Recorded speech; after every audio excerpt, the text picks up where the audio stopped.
I mentioned earlier about how can you help someone when you know you're not with them. So if Mhm. you're at home and you can't be with your friend who is struggling with, for example, an eating disorder or other mental illnesses, what are some resources that you can provide for them? And maybe you can give more specific professional like tips and resources on how to help. Yes, first of all, and I always say this. I think it's great that I see so many peers wanting to help each other, but I also tell the peers it is very detrimental for you to be in an expert position. You are not in. You don't have the capacity to help in that way to be their therapist, if that makes sense.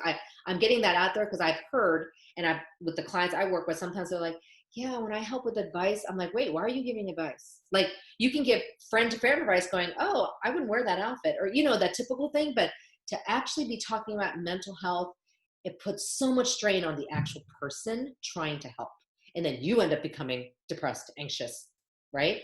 So I'm trying to not spread all that anxiety. So the first foremost, I would ask the peer, hey, if it stresses you out and you know your friend needs help, here's what you can say to your friend. I love you. I want to help you.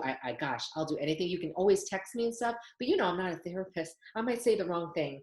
So wouldn't it be great if you and I could research together some of what's out there? I don't mind doing it. I love Googling. I love, seeing the therapists out there that would work for you wherever they are. If they're local, then why not kind of do that as a friend activity, knowing you're helping them get the resources. It takes a little bit of burden off the friend. Eating disorders, if they're local, Veritas is the number one place I would recommend. Veritas is in Durham. They have in person, they have inpatient, outpatient hospitalization.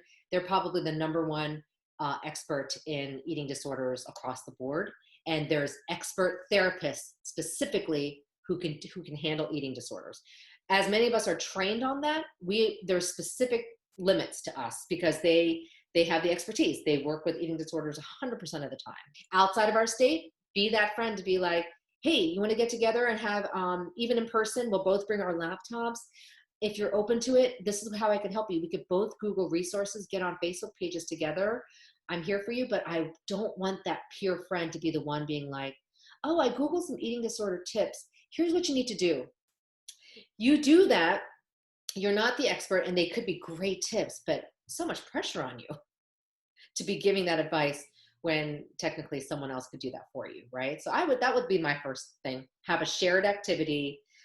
If the friend's open. If the friend is not open, then you almost need to let go, or it's going to stress you out when you're like, I think you need help. Oh, here's some documentation. Oh, here's some resources. You keep doing that, they're not going to look at it. So I'm actually going to say to you, you can't change them. They need to want to change themselves. So do what you can to just be a good friend and show that love and be like, hey, want to go out? Want to meet at a cafe? Want to, grab a latte, social distance, and then just be there connecting wise, but you don't need to bring it up. Does that make sense? Because they may not be ready and then it's going to just stress you out. Me too. I'll end on this note about how I've said a great friend can ask their other friends. So let's just say I'm the friend who gets asked for help. I can say to the person, okay, so you just came to me. Now, before you start sharing, I just want to ask a couple questions. Do you just want me to listen or do you want some advice? Some friends will be like, oh, I just want you to listen. I'm just here to vent, right? They're like, okay, go ahead. Or sometimes they're like, well, after I'm done sharing, yeah, just tell me what you think. I would love your feedback. That's two.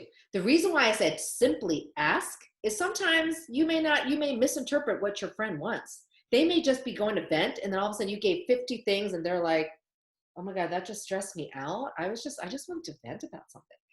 Or if you don't say anything, you're just listening, they're like, okay, I can't believe I wasn't listening. I wanted some feedback.